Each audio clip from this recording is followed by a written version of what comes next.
B J പിയുടെ പദ്ധതി 2026 2031 ഒരുപക്ഷെ 2036 ആ സമയമാകുമ്പോഴേക്കും എങ്ങനെയാണ് ബി ജെ പിയുടെ ജയിക്കുക, ബി ജെ പി എങ്ങനെയാണ് പ്രധാനപ്പെട്ട പ്രതിപക്ഷ പാർട്ടിയെങ്കിലും ആവുക?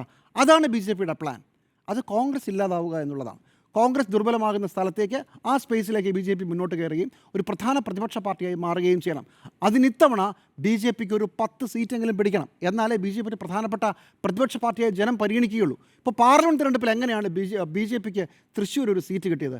അത് മോദി എന്ന് പറയുന്ന ഒരു വലിയ വ്യക്തിത്വം അപ്പുറത്ത് നിൽക്കുന്നു. അവരായിരിക്കും സർക്കാർ ഉണ്ടാക്കുക എന്ന് പ്രതീക്ഷിക്കുന്നു. എന്നിട്ടും തിരുവനന്തപുരത്ത് 2ാം സ്ഥാനം, തൃശ്ശൂരിൽ 1ാം സ്ഥാനം അത്രയേ ഉണ്ടായുള്ളൂ. വേറെ ഒരിടത്തും കാര്യമായി മുന്നോട്ട് പോകാൻ കഴിഞ്ഞില്ല. അങ്ങനെ ഇരിക്കെ നിയമസഭാ തിരഞ്ഞെടുപ്പിൽ സർക്കാർ ഉണ്ടാകുന്നതിൻ്റെ 7 അയലത്ത് പോലും വരാത്ത ബി ജെ പിക്ക് ആര് വോട്ട് ചെയ്യുമെന്നാണ് പറയുന്നത്? ഒരാളും വോട്ട് ചെയ്യില്ല. ശരിയാണ്, ഇത്തവണ പാർലമെൻറ്റ് തിരഞ്ഞെടുപ്പ് വരുമ്പോൾ CPM-ൻ്റെ വോട്ടുകളും ബി ജെ പിക്ക് മറഞ്ഞു എന്നുള്ളത് സ്റ്റാറ്റിസ്റ്റിക്സാണ്. പക്ഷേ അത് ദേശീയ തലത്തിലുള്ളൊരു മത്സരത്തിൽ കോൺഗ്രസിനെയും ബി ജെ പിയും തമ്മിൽ മത്സരം നടക്കുമ്പോൾ ആരെ ചൂസ് ചെയ്യണം എന്നുള്ള വിധിയെഴുത്തായി കണ്ടാൽ മതി. അതേ ലോജിക്ക് ആലോചിച്ചാൽ കേരളത്തിൽ നിയമസഭാ തെരഞ്ഞെടുപ്പ് നടക്കുമ്പോൾ ബി ജെ പി ആണ് ചിത്രത്തിലില്ലാത്തത്. എന്തിന് ബി ജെ പിക്ക് വോട്ട് ചെയ്യണം? ബി ജെ പിയെ സംബന്ധിച്ചിടത്തോളം ഒരു 10 സീറ്റെങ്കിലും കിട്ടിയില്ലെങ്കിൽ അവരെ ആരും ഗൗരവമായി കാണില്ല. അത് 2031 കാണില്ല, 2036 കാണില്ല.